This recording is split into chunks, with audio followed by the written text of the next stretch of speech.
안녕하세요, 판도라입니다. 이지집합 건물회계 컨설팅 네이버 카페에 올려드린 내용인데요. 여러분들 같이 한번 공부해 보도록 할게요. 여러분 XPRP 여러분 수납하다 보면 그런 내용이 있잖아요. 이렇게 부가의 구선, 합계의 구선, 미납 연체 우선 이런 내용이 있잖아요. 이 내용에 대해서 설명을 좀 드리도록 할게요. 도움이 되신다면 좋아요와 다정한 댓글 부탁드립니다. 저도 이 XPRP를 되게 오래 사용을 했어요. 거의 한 20년 넘게 사용을 했고, 20년이 뭐예요? 더 넘게 이용을 했겠죠. 어쨌든 오래 이용을 했고, 근데 이제 이게 중간에 여러분 옛날에 어땠어요? 월할 계산이었죠? 월할 계산. 그래가지고 하루만 지나도 연체 일자가 하루만 지나도 전체 연토로가 다 붙는 방식이었단 말이죠. 근데 이게 일할 방식으로 변경이 되면서 이 사람이 연체를 이게 연체가 됐는데 만약 21일이 됐다면 31일분에 뭐 30일 중에 21일, 11일을 했다면 31일 중에 30일 중에 11일 이렇게 계산이 되었다라는 거죠. 이게 이제 월할 계산에서 일할 계산으로 바뀐 그런 시점이 있었습니다. 그런 시점이 있었고요. 그러다 보니까 이런 문제가 좀 발생을 했는데요. 자, 연체료를 내가 어떤 방법으로 먼저 수납을 잡을 건지, 부가액으로 잡을 건지, 합계액으로 잡을 건지, 미납연체 우선으로 잡을 건지, 이런 내용이 없다면 뭐로 잡아야 될까요? 연체료 우선입니다. 연체료 우선. 왜 연체료, 여기랑 관련 없이 연체료 우선이에요. 연체료 우선이라는 건 뭘까요? 이거는 우리 공동주택 회계처리 기준에 있는 건데요. 연체료를 우선 수납해라 라고 되어 있습니다. 연체료를 우선 수납을 해야 된다라고 되어 있어요. 자, 이 내용을 좀 보도록 할게요. 자, 수납 처리 방법 중에 부가액 우선, 합계액 우선, 미납 연체 우선 이런 게 있습니다.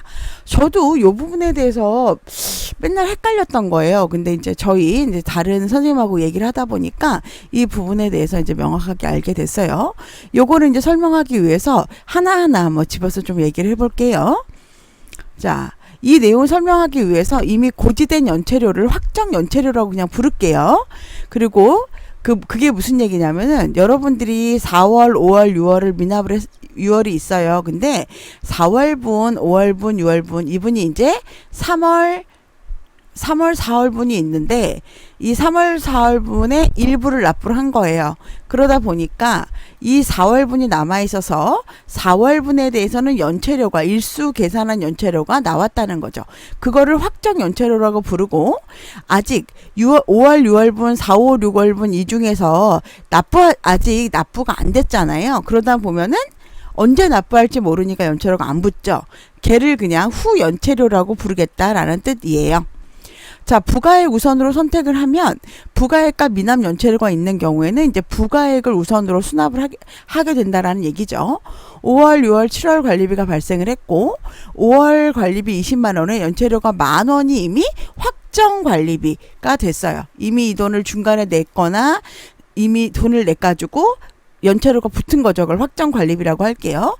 6월이 30만 원 연체료가 아직 안 붙었죠. 왜냐면 납부를 안 했으니까. 7월도 25만 원인데 연체료가 없어요.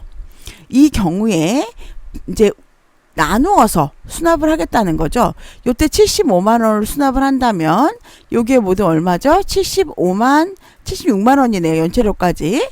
이렇게 있다 그러면 어떤 거 먼저 수납을 잡아주냐면 연체료는 수납 안 잡아줄 거야. 먼저 여기 부가액만 먼저 잡아줄 거야 라는 거죠. 그럼 어떻게 돼요? 연체료 요 날짜에 발생하기 전에 확정된 연체료와 나중에 납부함으로써 발생된 후 연체료가 남아 있겠죠. 자, 예를 들어서 표를 볼게요. 이 305호라는 분께서 1월, 2월, 4월, 5월, 6월 이렇게 연체료가 있어요. 이분이 이제 수납을 하셔서 연체료가 있단 말이죠. 여기서 제가 이제 100만 원을 수납을 했을 경우에는 이 미납 연체인 4,360원은 수납이 안 되고 얼마만 되냐? 여기 앞에 남아있는 이 355-480, 34350, 32760 요것만 수납이 되고 요 6월분에 대해서는 일부 수납이 된다라는 얘기예요. 여기 연체료는 수납되지 않았죠. 즉 부가액만 수납이 됐다라는 그런 의미입니다. 즉 미납액이 그래서 전에 발생했던 240-4360 있잖아요. 요 금액이 있고 거기에 요번에 새롭게 발생한 연체료가 추가로 이렇게 붙었다는 거죠. 여기 앞에 요게 확정 연체료, 요게 후 연체료가 붙었다는 얘기입니다. 즉 부가액 우선으로 하면 부가액만 수납이 될 거다라는 의미예요. 자, 두 번째로는 미납 연체 우선으로 선택을 해볼게요. 그러면 요거가 조금 중요한데 요거는 그 시점에 확정되어 있는 연체료만 수납하고요. 부가액을 수납을 하는 거예요. 확정 연체료 다음에 부가액을 수납해요. 그럼 뭐는 안 하는 거예요? 후연체료.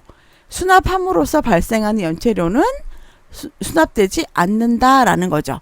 예를 들어서 5, 6, 7월에 관리비가 이렇게 발생이 됐다. 5월, 6월, 7월이면 5월에 요거는 확정 연체료라고 그랬죠? 요 연체료는 수납이 된다.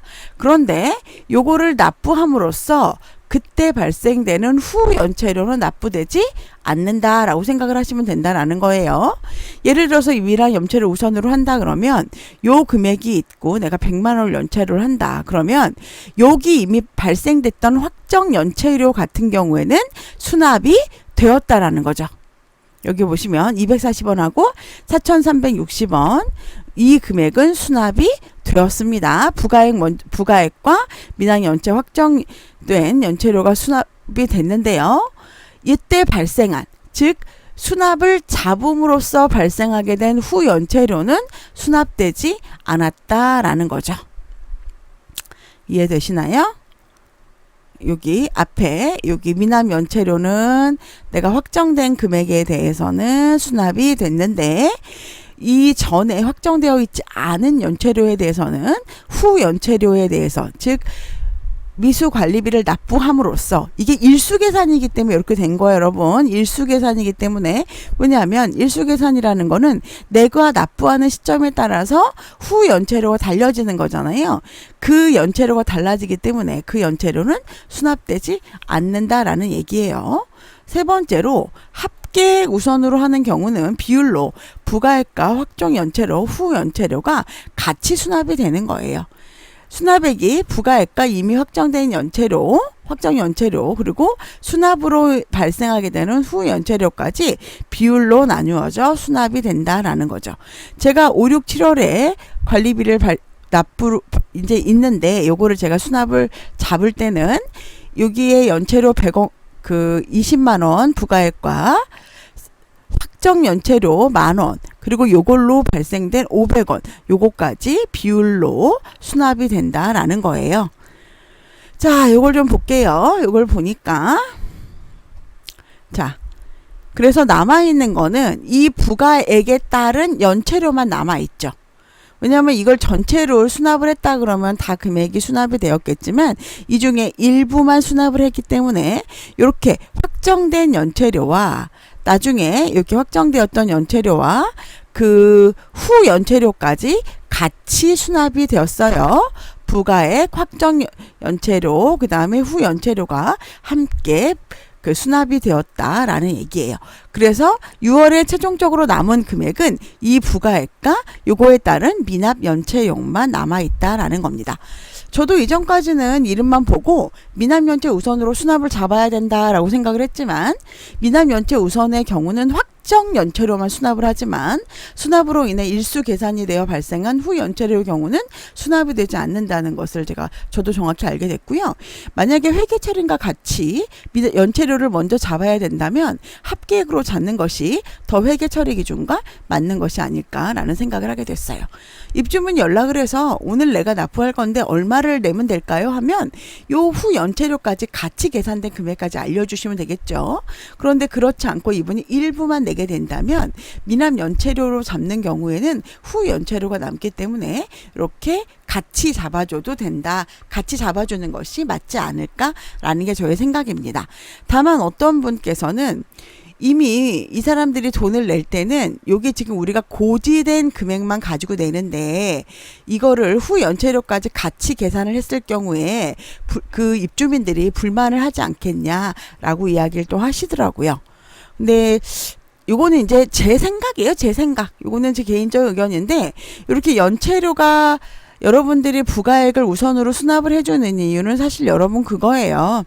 이 부가액에는 또 연체료가 붙지만 이 연체료에는 또 연체료가 붙지 않아요. 그러다 보니까 많은 프로그램 회사에서 이 부가액을 우선으로 잡는 것에 대해서 얘기를 하시더라고요.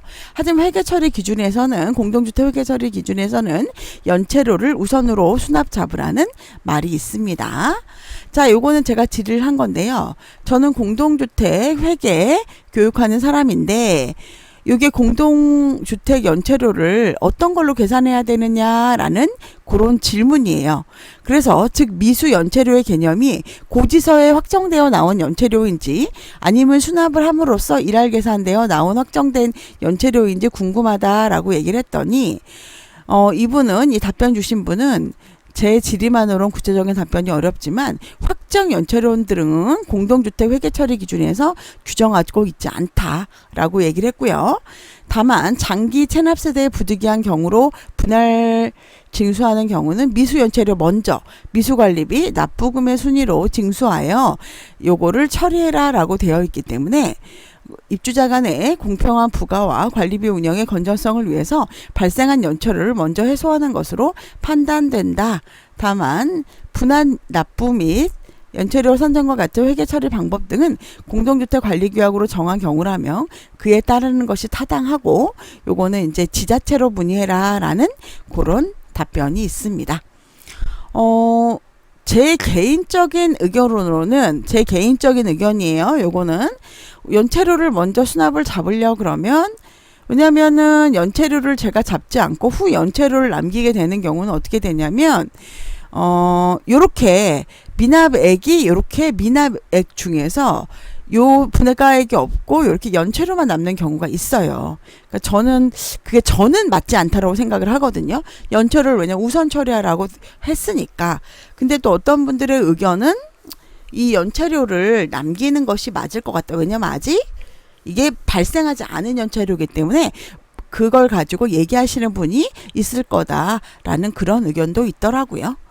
예, 저는 어떤 의견이 정확하게 맞는지는 모르겠지만 어쨌든 이렇게 확정된 연체료라던가 요거를 함으로써 나온 후 연체료라던가 요런 얘기가 없어요. 그냥 미수 연체료에 대해서 처리해라라고 되어 있지, 그렇기 때문에 저는 연체료를 먼저 잡는 것이 맞다라는 게 저의 의견입니다. 여러분들 한번 잘 생각해 보시고요. 어쨌든 요런 것 때문에 내가 연체료 우선으로 잡았을 때 확정 연체료가 아닌 후 연체료가 남아있는 이유를 알 수 있을 거라고 생각합니다. 자, 오늘도 좋은 하루 되시고요. 연휴 잘 보내시고요. 연휴는 아니죠. 저 연휴라고 생각했네요. 주말 잘 보내시고요. 행복한 하루 되시고요. 내일은 행복하실 거예요. 다음에 뵙겠습니다.